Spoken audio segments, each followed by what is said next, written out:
Welcome, everybody, to the Fairness Campaign Speakers Summit, part of the Bond program. As you know by now, through this series, we're holding a strong intention to change the expression of the bond in our lives and also create a new space of fairness in our society, in our relationships, in the world. And as I've personally witnessed, it can change your life and the lives of everyone on the planet. So today, we have two very special guests who have very kindly agreed to come together.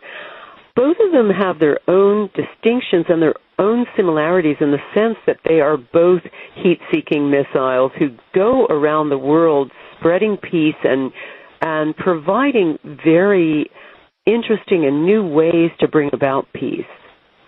By alphabetical order, our first guest is Dr. Don Beck. He's been developing, implementing, and teaching an evolutionary theory he calls spiral dynamics for more than 3 decades. He's developed what he considers a multidimensional model for understanding the evolutionary transformation of human values and cultures. He's also co-founded National Value Center in Denton, Texas, and he's CEO of the Spiral Dynamics Group. He's used this and employed some of his brilliant ideas in South Africa. Don was involved, as you may or may not know, with some of the decisions that led to the rugby match and the historic bringing together of white and black in the movie Invictus. He's also been a heat-seeking missile in the Middle East, which is where he's working, and he's had impact on political leaders from South Africa to the UK, and has worked tirelessly to bring about peaceful transitions using information from his spiral dynamics method, and also ideas that I've talked about in the Bond about bringing people together for a common goal. So welcome, Don. It's wonderful to have you here. Thank you, Lynne, and congratulations on your book. I think it will even exceed the field in terms of the impact that it's going to have globally. Well, thank you so much. Now, my second guest is James O'D. I'm a great fan of his work, too. He's currently co-director of the Social Healing Project, which has led him to many hot spots in the world, from Israel and Palestine to Northern Ireland to Rwanda and many other places. He was immediate past president of the Institute of Noetic Sciences. He's been executive director of the SIVA Foundation, and for 10 years he was the Washington office director of Amnesty International. So James is also someone who has had an enormous amount of experience in working on peace in troubled spots around the world. He's also worked on a thing called the Social Healing Project, which has brought social and individual healing initiatives around the world. And he's had all kinds of wonderful healing groups that he'll be telling you about. He has a fabulous new book out, too, called Creative Stress, A Path for Evolving Souls, Living Through Personal and Planetary Upheaval, which is an absolutely wonderful book, and I really encourage everyone to read it, and as well to read Don Beck's book on spiral dynamics. So welcome, James. It's wonderful to have you here, too. Great to be with you, Lynne, and Don, too. What a treat. Well, this is a fantastic opportunity for us to talk about big picture peace and small picture peace. And by that I mean bringing peace and fairness into our lives in global ways, particularly in those troubled spots of the world, but also bringing peace in our lives across our biggest divides, with people who disagree with everything we stand for. There are ways to breach that divide, and so we're going to be ultimately looking at that today. But let's start out a little bit about, let's start out with you, Don.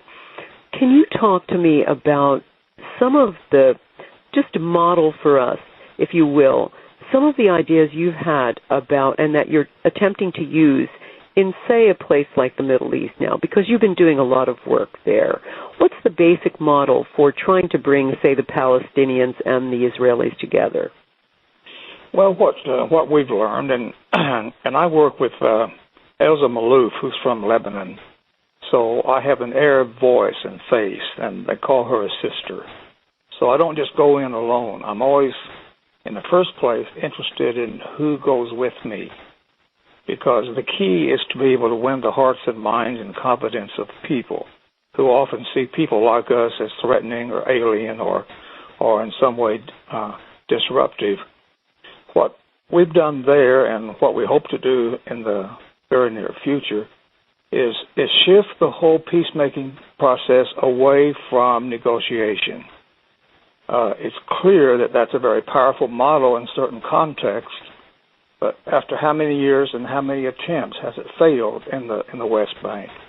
So we've designed what's called a natural design system, where rather than going side by side to horse trade, to jointly in a cooperative venture look at a future condition like what we call Hong Kong or the Middle East about 2020 or 2025, and co-design what that could be if both of the parties and the sub-parties within both of them are able to collaborate. We did this in Bethlehem recently with 700 Palestinian leaders with tremendous success. So new avenues are starting to open, certainly because of the Arab Spring.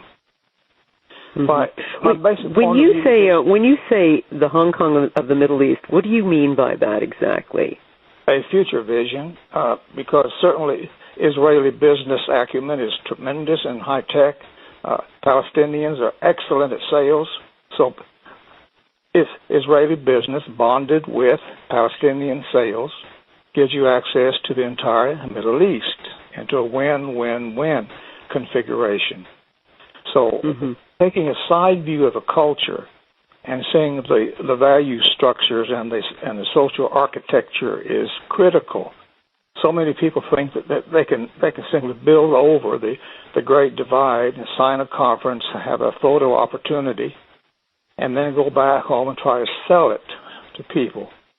Well, because of the internal strife within Fatah and Hamas, and certainly the various competitive elements in Israel, that simply isn't going to work.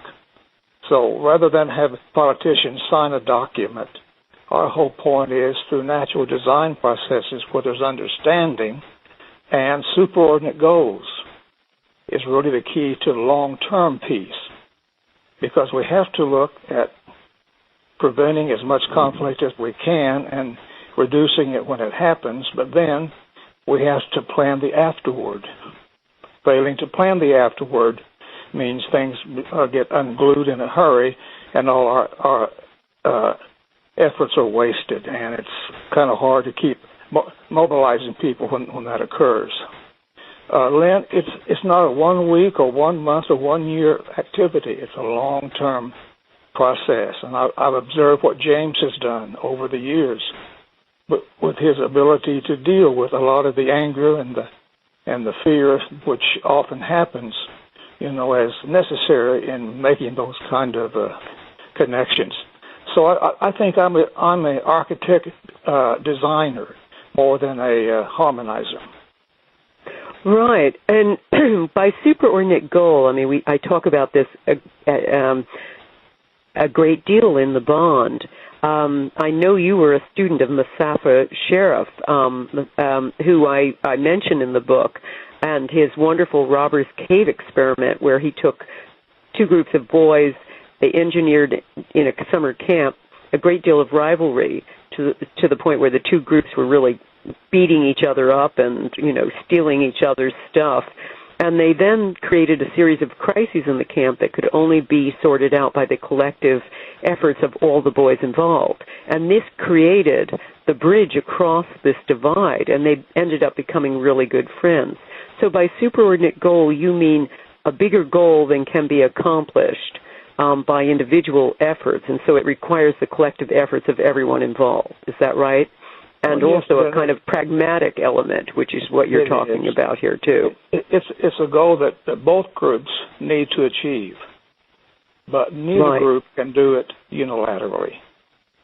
So you're really looking at a very pragmatic approach to peace and saying, look, this really makes sense. Work together, and you find your each's individual interests and values and bring them together with a larger goal.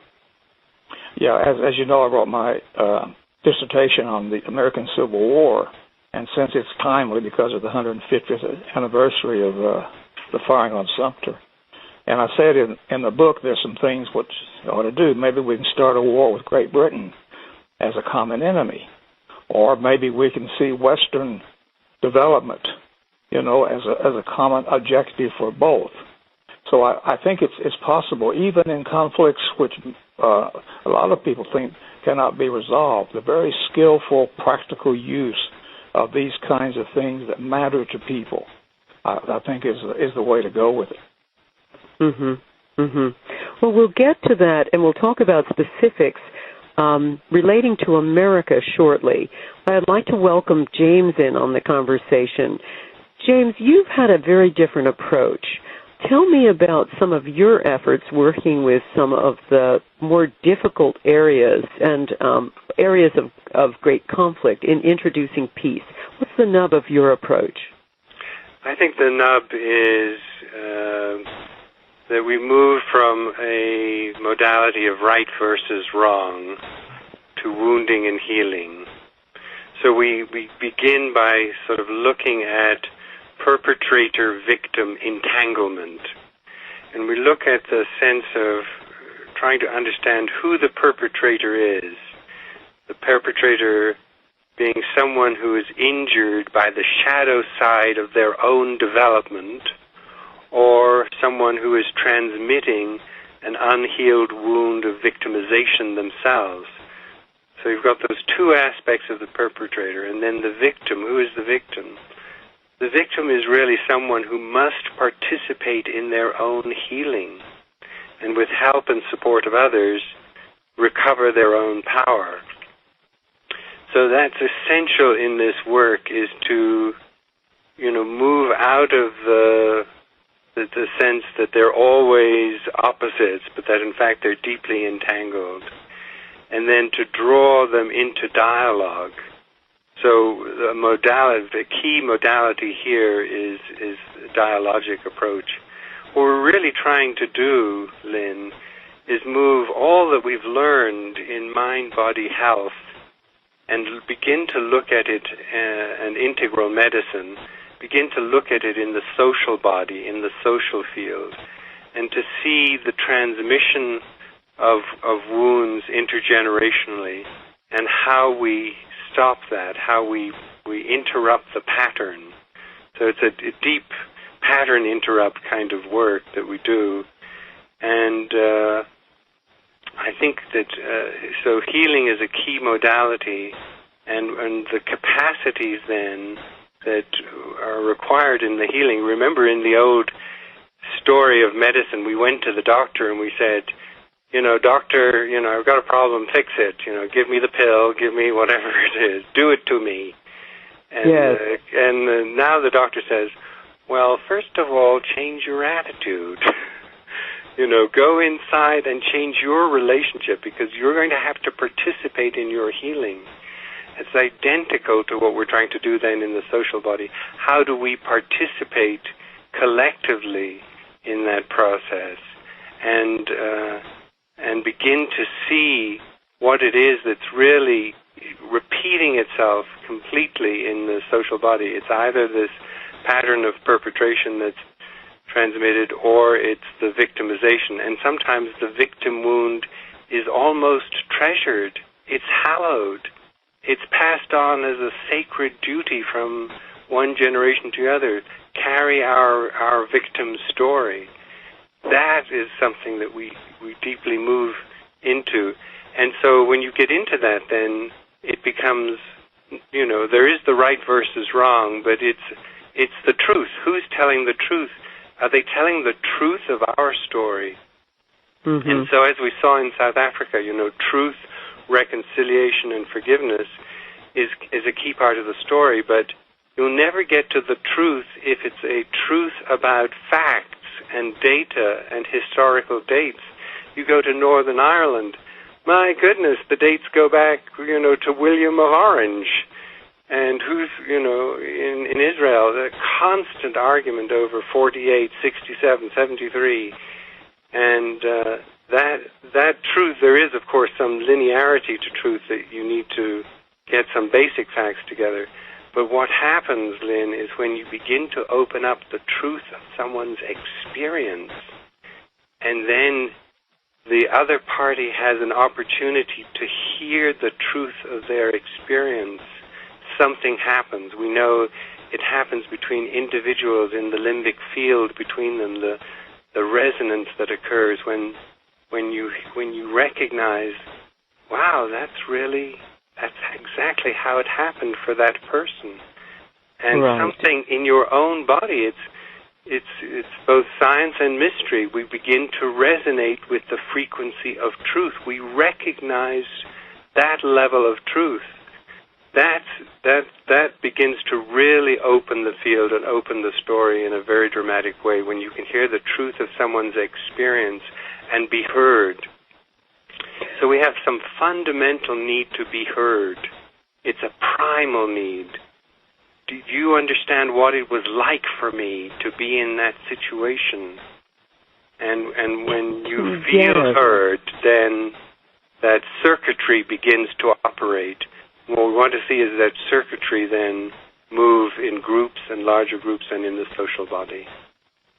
Tell me an example of seeing this kind of patterning of truth and resonance in action in one of your hot spots. Well, I know that you tell the beautiful story in The Bond of Mary Rothschild and Gottfried Leaf. And when she says to him, she's the daughter of Holocaust survivors and massive trauma in their family. He's in the Hitler Youth Movement. And, she tells him about all of the relatives that have been killed in the Holocaust, and she asks him what was his role. And he says, well, I was in the Hitler Youth, and on Kristallnacht we went around beating up people and burning buildings and so on. And she pursues him for the truth. She wants to know a deeper truth from him. She says, but if you had been 10 years older, would you have taken my relatives into the gas chamber? Now that's a nail-you kind of truth. You can't escape that kind of a question. And what I want to emphasize here too, Lynne, is that dialogue doesn't have to be nice or pretty. It absolutely, if it's good, will pursue those really core and vital questions. And in response, Gottfried spends, a good time in silence, and then he says, I just don't know. I was so caught up in this thing, maybe it's possible. And Mary says that was the moment. There was the ring of truth. You don't say, I could have been a mass murderer just casually. He was actually offering back the truth. And yes. I've seen it in so many different settings. And sometimes it's even in the field, it's in the body language. We were with Dora Ugelling recently from Rwanda, in a circle with people from all over the world that we'd gathered in Massachusetts. And she started to tell the story, and she couldn't.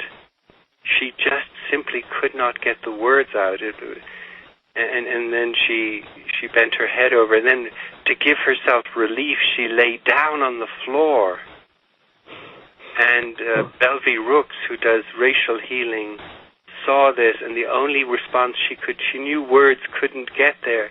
She lay down on the floor beside her. And then my colleague Judith Thompson, who's done this brilliant work that you talk about in The Bond, lay down on the floor beside her.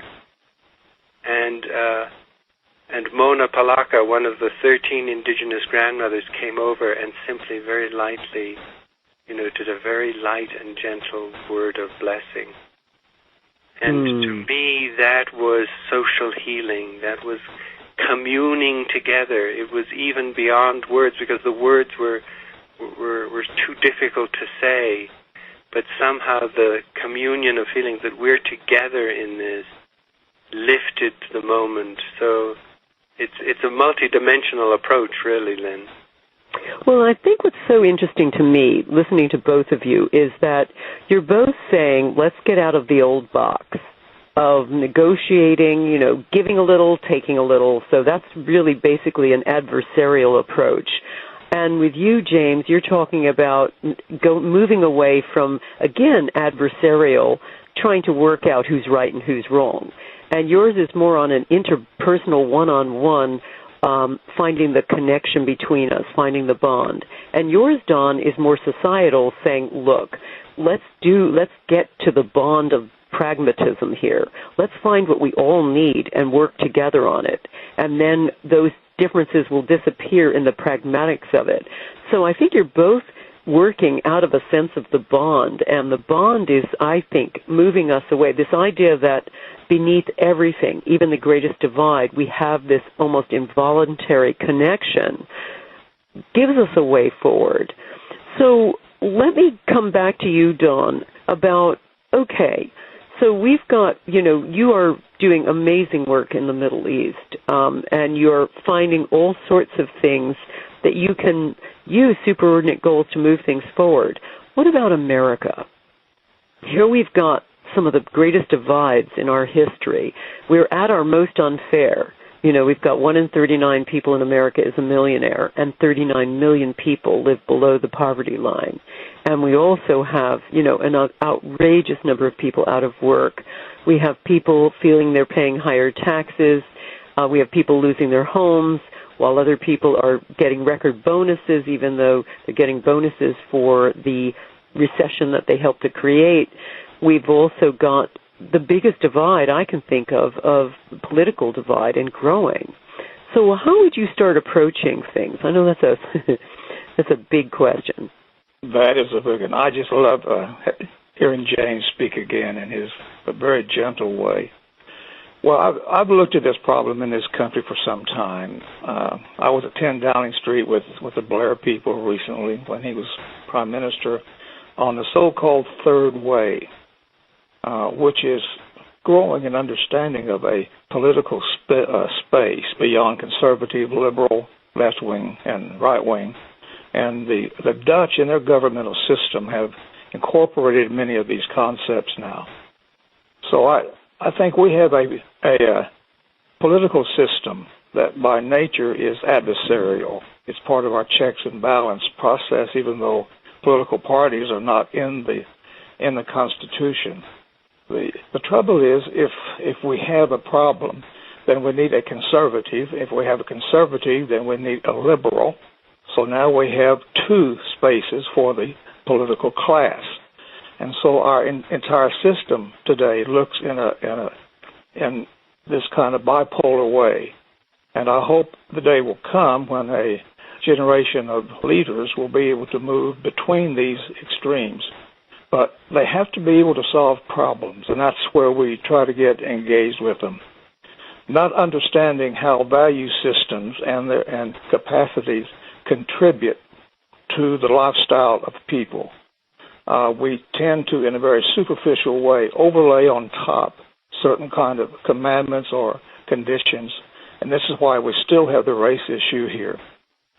So when we can begin to see more clearly, starting at local levels, and design decision-making systems that can engage the best of people. And we found in South Africa that the value engineering and value management processes are most effective in dealing with individual differences and the dissemination of fairness through a very logical kind of process. So I think we have to look seriously at how we make decisions and how we fall prey to what's called the assimilation contrast effect that grows out of the work of sheriff, which is I'm not able to see your position because of my tendency to want to win and create us versus them. And so I minimize and magnify your position to push it into the extreme. So there were people from the left wing who saw George W. Bush as a fascist, and people from the right wing that would see Bill Clinton as a communist. that inability in our society, fueled by the media, to look through the filters of this bipolar stereotyping process is one of the dynamics that contributes to our inability to find agreement on almost any topic. So if I could teach anything at all, it would be this value engineering process that came out of GE after World War II and used by Boeing with the new airplane. But also to become sensitive to the us-them dynamic, and using the Robbers Cave experiment just again to be able to interrupt this process and not reward politicians who engage in it. Because we have an ability in this country to truly come together, as your book Bond suggests so well, but we have a political process that keeps pulling us apart. When things get bad enough, I think we'll begin to see revolutionary changes in how we make decisions of matters of importance to us. Mm-hmm. Well, it's interesting, this idea of just eliminating the us versus them. And James, talk to me about how deep truth plays a part in that, deep truth-telling to each other. Well, let me just loop back into the other part of the conversation, and then I'll come out on that side, because I'm starting a series of intensives. I do small-scale work, dialogic work, and then larger-scale work, and the small-scale work I call intensives, and only 9 people are in the intensives. And now I'm launching intensives with Kim Wright, who wrote a book, an ABA bestseller called Lawyers as Peacemakers. And we're doing intensives with lawyers because when you talked about the adversarial issue, the law has become the paradigm of adversarial contact. And, what's so interesting is that lawyers, when they go off to law school, are amongst the most idealistic people on the planet. And then they're beaten down into the cynical route. And, in fact, the suicide rate amongst lawyers is really climbing. And so there is this emerging theme of healing in the law. And, of course, I have to gravitate to that immediately because I see that as a sister Dawn, I see this as a very huge structural and systemic ramming rod into societal change. If we can change the paradigm of law from adversarial to collaborative, imagine now that there is a society for holistic law, that lawyers are the ABA says that yoga is beginning to overtake golf as the practice of lawyers because they're, so stressed. Doesn't this excite you? That, that there's a possibility. That is a change. We even have the language for this. And so I think the possibilities are huge. And so, yes, if, we even say at the moment, well, the law is not really about truth. It's about who wins. But imagine if that sense of law began to turn so that it really was about that deeper truth that we're talking about, which is how people got hurt in the first place. That would open up the gates even more to restorative practice. And our first intensive for lawyers as healers is in Manitou Springs, which has declared itself as a city to be primarily directed towards restorative justice. So a whole city has said, let's use restorative justice approaches. And I think this does get into that deeper world view then about how do we move from punitive retribution approaches to restorative processes, to looking at the healing of society, to beginning to understand that, this is not your father's peacemaking movement, which was, anti-war. This is about the integration of psychological science, of healing sciences, of neurosciences, with best dialogic practice, with the integration of these larger structural and systemic thinking. So I think it's a new map, and it's very exciting that because of the way knowledge creation is happening on the planet, that we have this time when people are beginning to put together ideas in a way that they never could before because the knowledge was separated. Yes. Yes, you can bring from lots of different disciplines, and that gives you a bigger toolkit, basically. Don, getting back to your idea of assimilation divide, this assimilation contrast, you work to break up stereotypes in South Africa. Can you give our listeners some practical tools about how to do that? Because that's one of the big problems we have, as you noted. The whole idea that we can't really recognize a Republican as anything other than the other if we're a Democrat, and vice versa, or if we're a Christian. We cannot understand, where a Muslim is coming from, and we will tend to demonize. So talk to us about some things that we can do to avoid that. Well, two things, Lynn. First, one of my basic themes is to take something like Islam or Muslim, and rather than see a stereotype that all Muslims are the same, to begin to see the different value systems, the tribal, the egocentric, the absolutistic true believers, the pragmatists who are now beginning to appear with secular beliefs. But if we continue to think that all Muslims are jihadists, then we often strip away this tendency in a culture to emerge to greater complexity. So my role in South Africa over 63 trips was to change the way South Africans saw themselves, their identities, and saw each other, and what happens in the intersection between the two. I guess the most visible act was even when Mandela was in prison, I planned what became Invictus, because I saw that rugby was a way to integrate and mobilize the Afrikaner. But it would alienate the blacks, who would always cheer for some other team, even the British Lions, because they saw it as the apartheid sport. So I said, how in the world can we use rugby, something very popular with the Afrikaners, to break that stereotype? So I built a system for Mandela, actually, that embraced rugby as a South African sport. So we did a large number of things in order to say, but these are South Africans, not Zulus, not Afrikaner.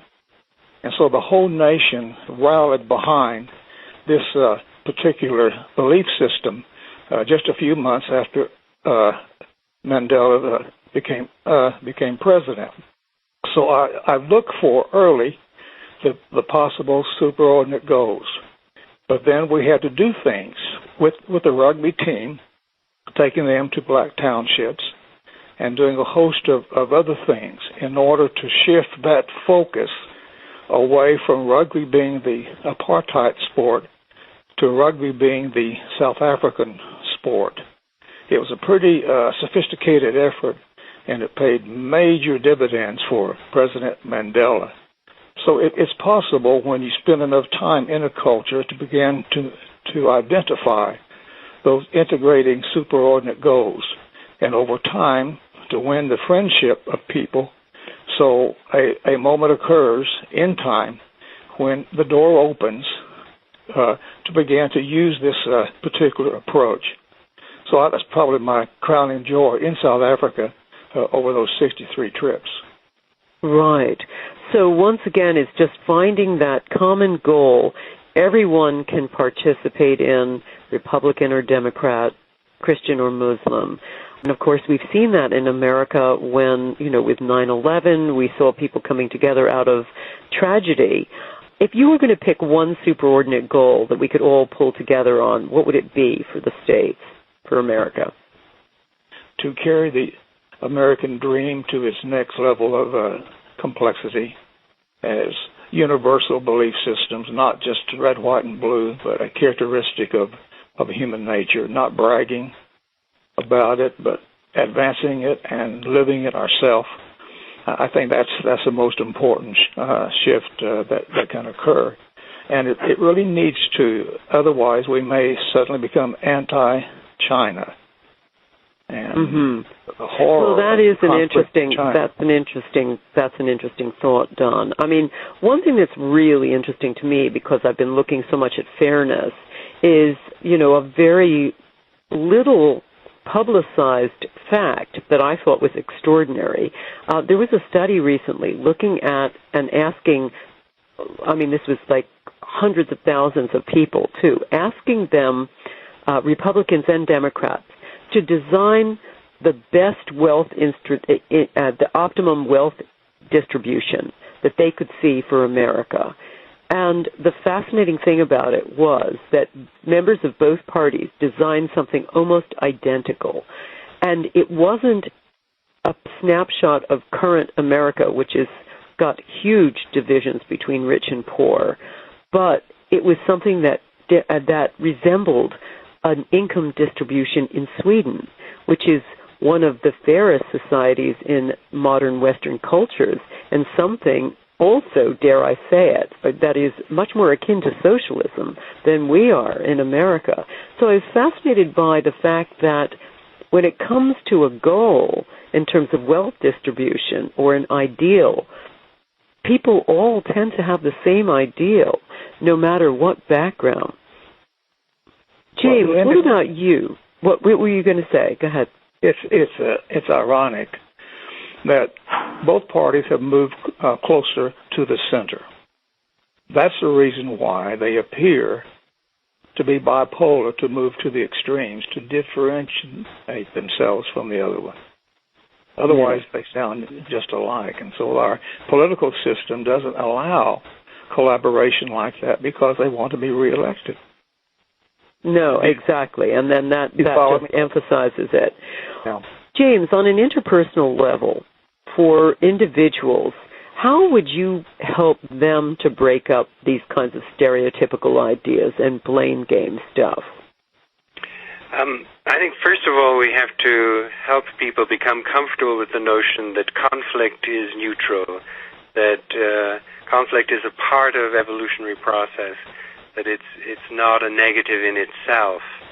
And so I say, common ground, we look for common ground so that we can feel safe enough to express our differences, because our differences are often generative. We're not looking for a flattening of the world. We're looking for plurality, diversity.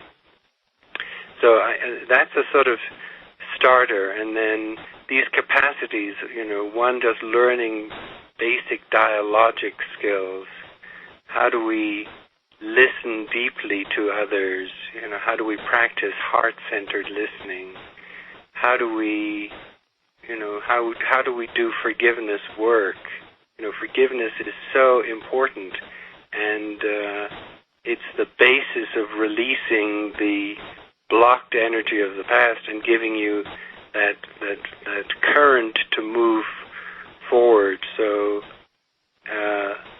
atonement, I just wrote about atonement in a book called Beyond Forgiveness.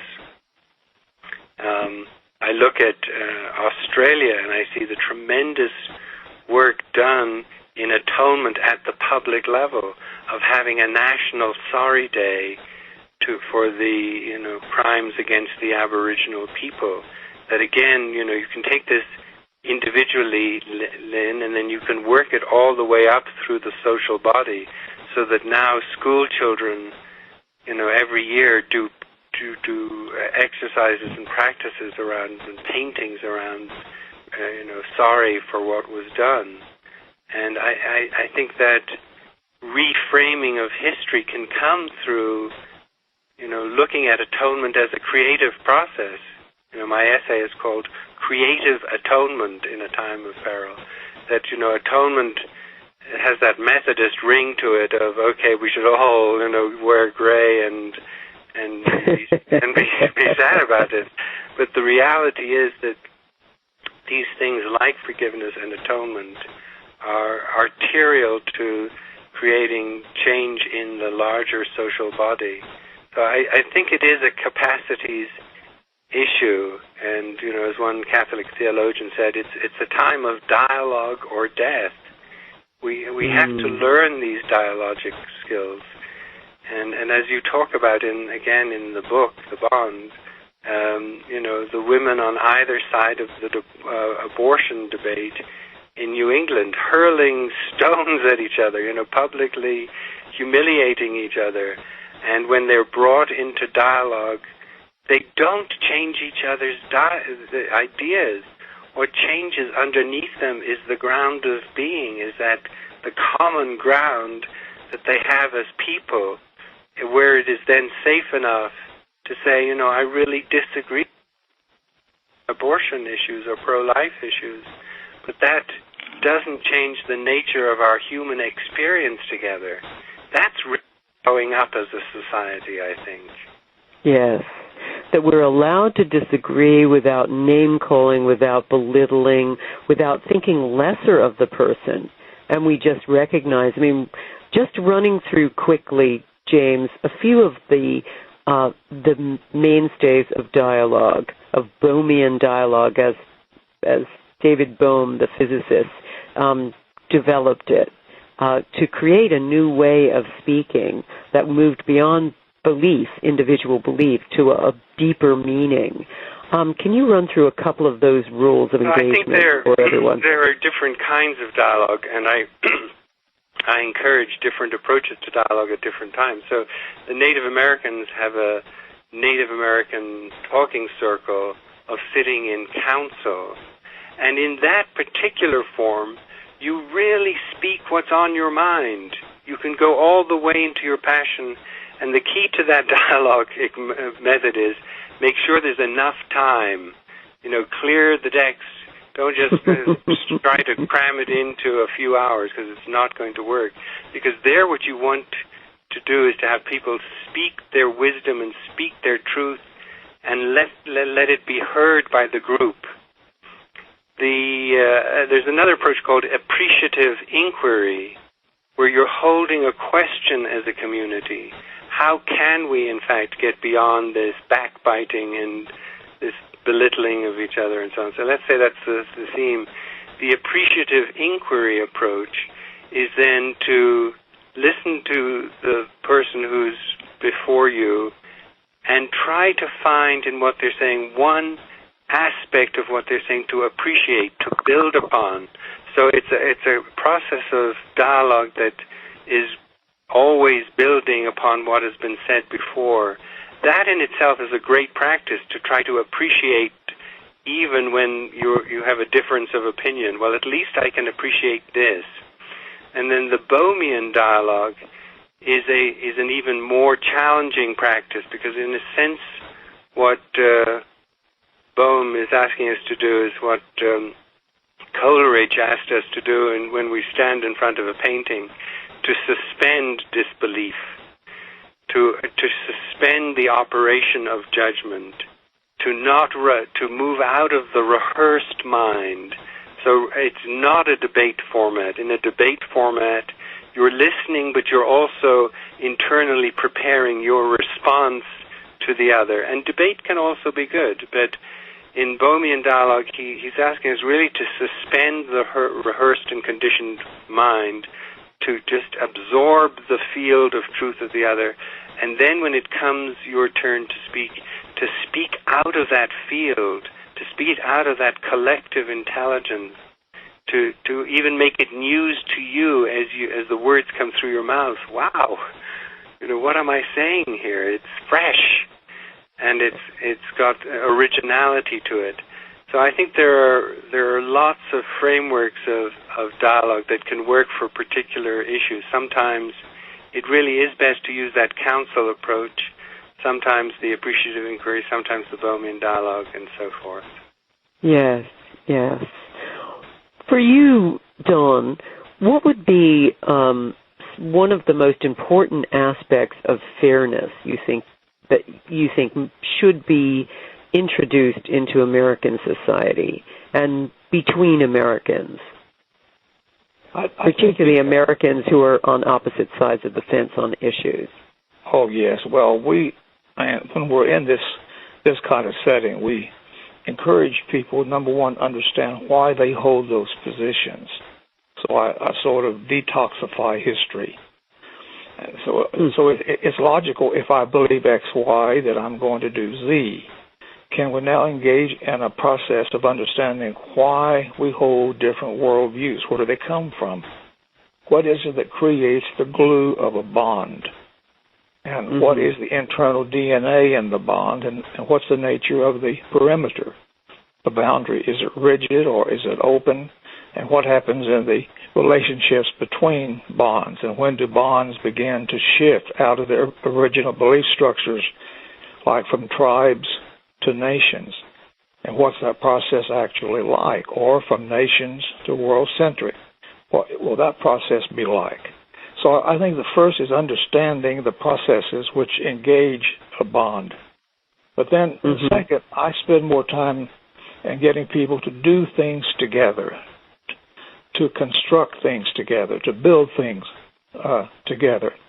So I dissolve differences when, like the Amish, when they're raising a barn together, so that the whole idea of natural design is to link up debate, dialogue, deliberation, then design, to reach the stage of understanding distribution, so it's not a redistribution of resources, because often the poor think they're poor because the rich are rich.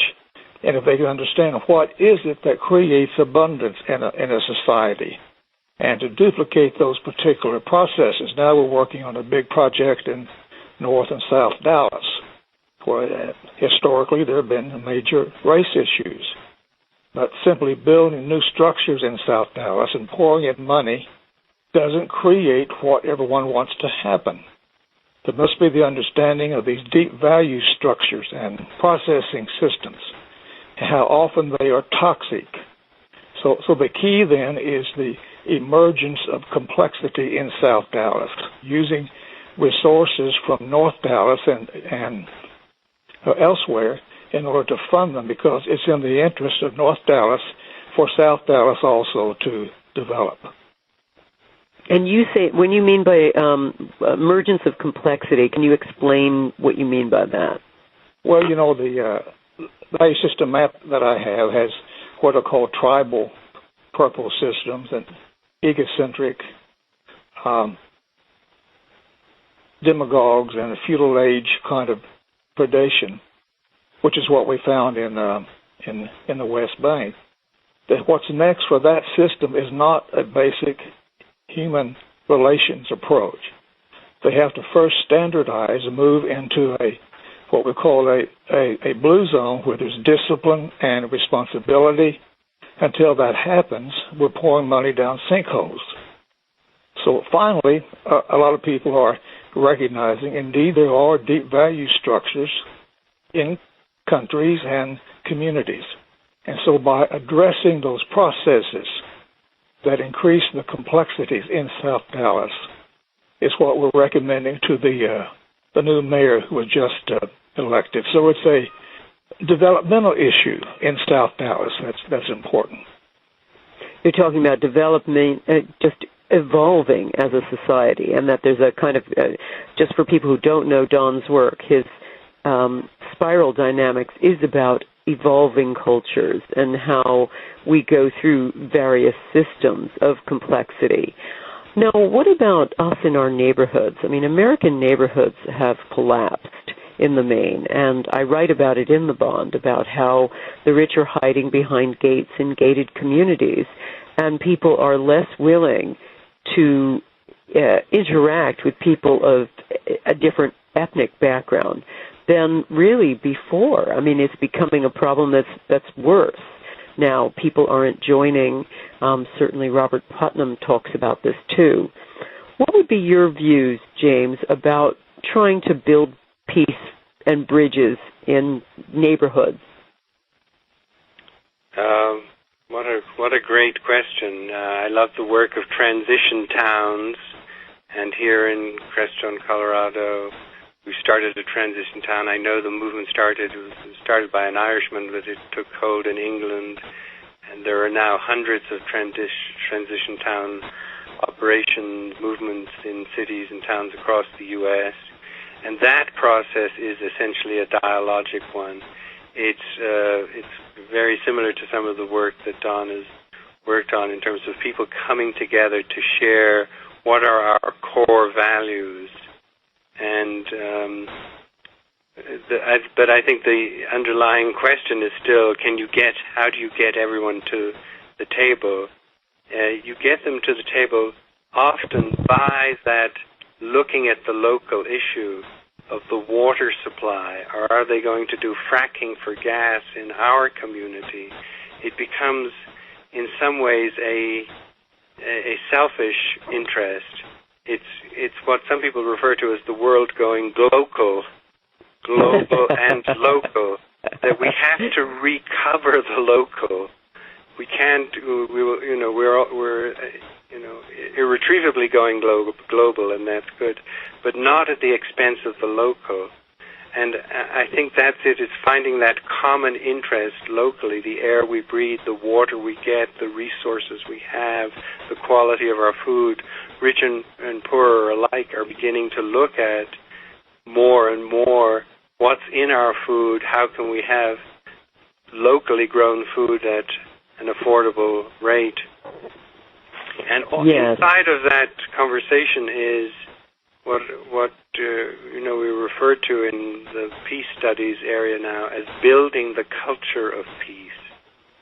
So that, it's no longer thinking about peace as something that has to do with international relations, but it goes all the way down into exactly the conversations we have with each other about our core values and the health of our communities. That's where the roots of peace are really to be sown. Yes.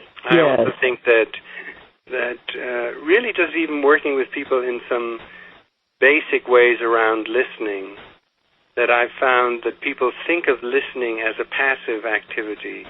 In fact, as you know from the science, listening is a very proactive thing, that I can listen, by the quality of my listening, quiet the amygdala in your midbrain, change the biochemical flow of your blood from, so much cortisol to more DHEA, simply because I'm listening deeply. And that relaxes us in some fundamental way, because, as I said earlier, we seem to have the most primal need to be heard. And that just helping people into that deep attention of listening, heart-centered listening. And I would say, Don, too, that there's another phase of listening that I call integral listening, which is, I've given talks and then people came up and said, "Oh, I loved your talk." And then it's clear after a little while they really didn't track the talk that well. They loved the mood, the feeling, the emotive tones, but they weren't getting the cognitive conceptual tones. And that final stage of listening is integral listening, is when we can really say, I'm listening fully with the heart, and yes, my brain is also functioning quite well, too. They're mesmerized by your tone, your accent, James. I think that's it. But I think, you said some really interesting things there. For anyone who doesn't know the transition town stuff, this was...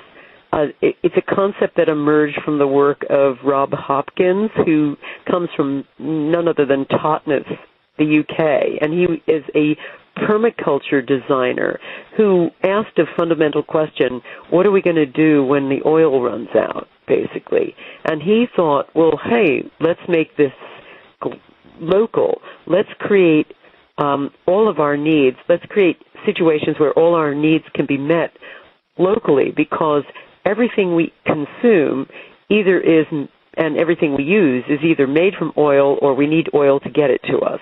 And so that's what his whole movement was all about, recovering local communities that are self-sufficient.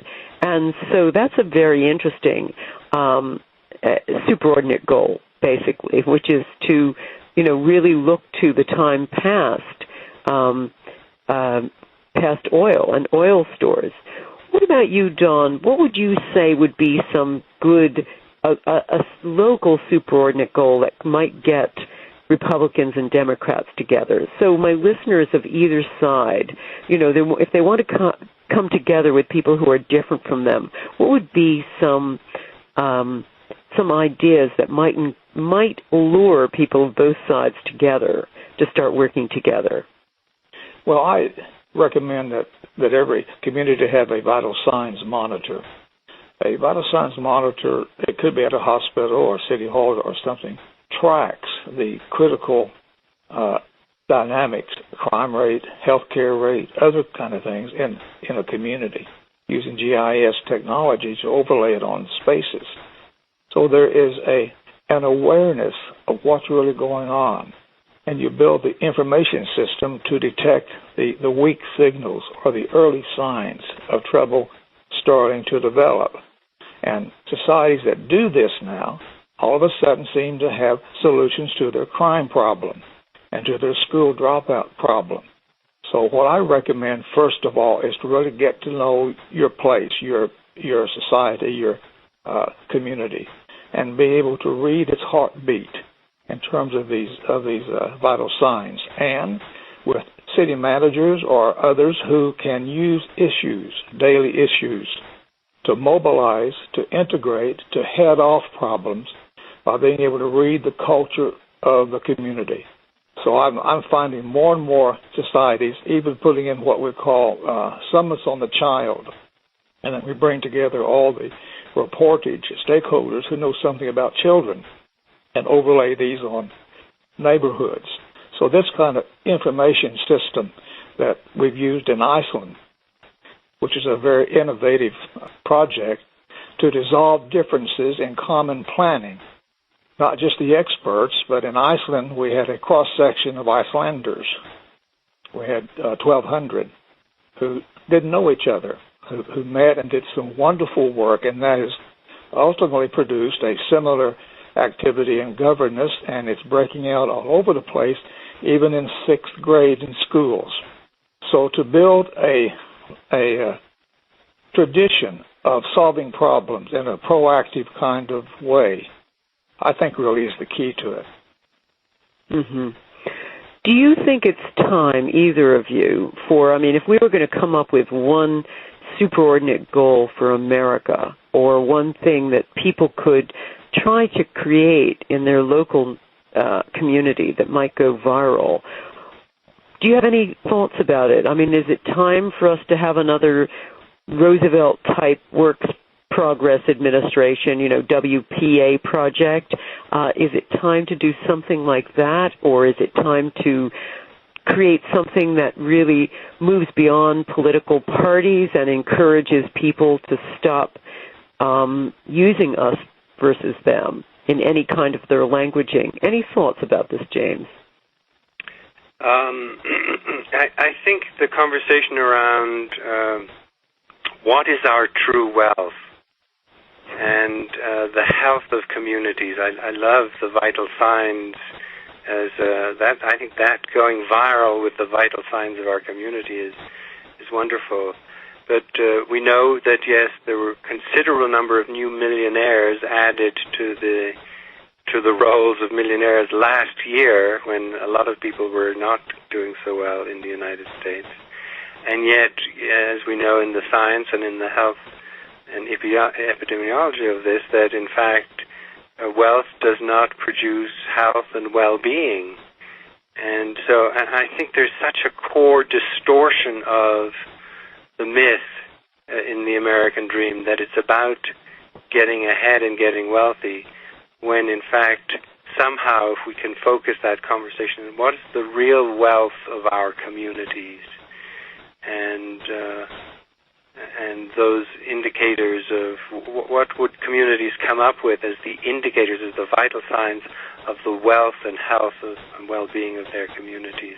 I think we've got to keep driving back to that local scene, because it's been raped, it's been abandoned, it's been pulled, it's been mined, it's been pulled off for its profit and resources, and so many communities are struggling because of that paradigm of capitalism. And now we need this reframing of capitalism as a compassionate center of the production of real wealth in communities. I love what both of you have come up with, because you're basically saying that community and fairness in community is really about redefining what makes us great and what is wealth. And of course, and I've written about this in the Bond, community and vibrancy in community and the health that individuals derive from communities and being connected has nothing to do with money. In fact, the greatest suicide rates, the highest suicide rates occur in the richest neighborhoods of America. So it has nothing to do with money. It has to do with that connection and that vibrancy. And I love some of these ideas of reframing the American dream locally as what really makes us great, what really makes us, what is our real true wealth, and that kind of vibrancy and that ability to, our industrious nature, our enterprising nature, and against all kinds of odds, is what really truly makes us great. Both of you have had such great ideas here. Tell us a little bit about your own programs, so that if people want to find out more about what you do, where can they go? Dawn, let's start with you. Well, we do the traditional seminar workshop approach to teach the technology. In fact, the next one in September in Dallas is on cracking the codes of peace, and that will bring together expertise in getting to the code that produces the conflict, and then the code that generates the resolution of it. It's part of years of work in trying to understand these dynamics which are working. And then I have people who work with me all over the world in a series of centers for human emergence, a very active one in UK, for example. So we're really trying to learn about value structures and systems approach, and a meshwork technology that mobilizes differences as opposed to sitting in circles a long time and not getting to real practical solutions. So that's what we're finding people asking for today. How can we solve these problems, and how can we create a sense of unity and cohesion with others to transcend our racial, ethnic, generational boundaries? So I think that's the key. That's why your book is so timely and so important. I think you mentioned GIS technology. Can you just define what that is? Well, yeah, it's a geographic information systems where you can overlay patterns on a neighborhood. So we can show in South Dallas what kind of crime and what part of South Dallas is occurring. And so the law enforcement has this technology so we can connect behavior patterns to space and then see the multiple dynamics that are creating to avoid single cause fallacies. So it's a new technology that's very, very powerful. Can people get hold of it, ordinary people? Oh, yes. It's on the Internet. Right. Okay, so they can just Google it, GIS technology, and get more information about it. Okay, now, so let me have a website, if you would, Dawn, where people can find out about your workshops and your work. It's spiraldynamics.net. There are several, but that's the simplest one. Wonderful. And they can find out about your programs and your upcoming seminars. And James, what about you? Tell me a bit about some of the work that you're doing that's upcoming and where people can find out about it. Sure. Well, I'm doing these Peace Ambassador trainings with the Shift Network. We've just trained 155 Peace Ambassadors, where we're in the final week, actually. It's a 5-month process. I'm the lead faculty, but we bring in people like Dawn and Mark Gerzon and Louise Diamond and peacemakers from all the range of, from systems to communications to neuroscience. And it's a really rigorous and demanding 5 months, one call once a week. We'll be starting up another series of Peace Ambassador trainings in the fall. I do these smaller intensives, as I said, on peace, healing, regeneration, and emergence, because I love the idea of working collectively, and I call them co-teach sessions, where people actually teach from the edge of their own learning, too. because I think it's such a time of collective sharing and learning.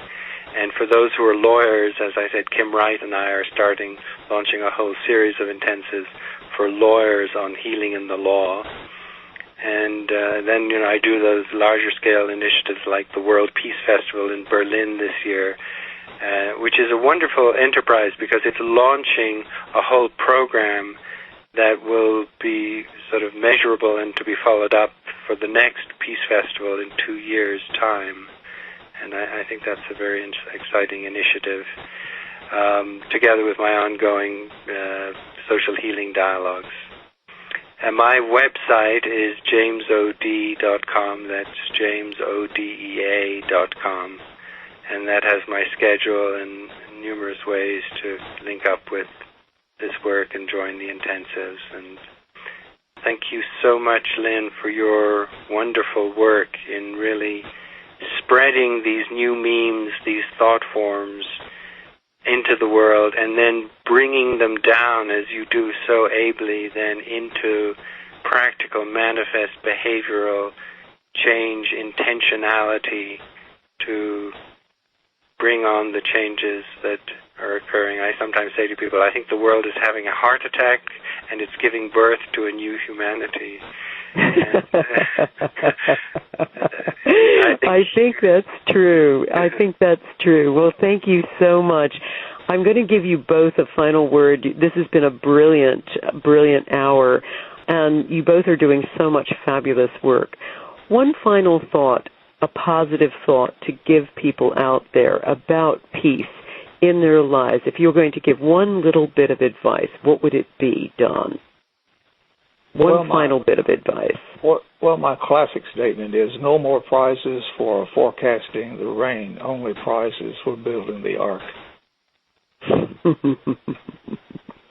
Wonderful. And it's time for all of us to build the ark in our own small ways. That's right. And understand that we can, and that every activity as a sort of social activist guerrilla is useful. Every activity that you do that creates generosity of spirit or fairness has an enormous viral potential.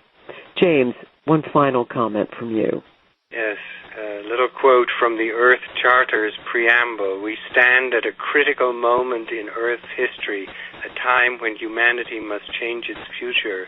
We must join together to bring forth a sustainable global family, respect for nature, universal human rights, economic justice, and a culture of peace. That's our assignment, and to achieve it, the whole map of who's going to do that has changed, because there is no average person on the face of the earth. There is no lesser person on the face of the earth. It's us. We are capacitated. We can bring that vision that's in beautiful vision articulated in the Earth Charter. Thank you so much. That was beautiful, James. So thank you all for listening. Your assignment today is to not only hug a Republican, but listen to him if you're a Democrat, and vice versa. If you're a Republican, your assignment is to hug and listen to a Democrat today. Thank you so much, everybody, for listening. Thank you, James, and thank you, Dawn. It's been wonderful. Thank you very much.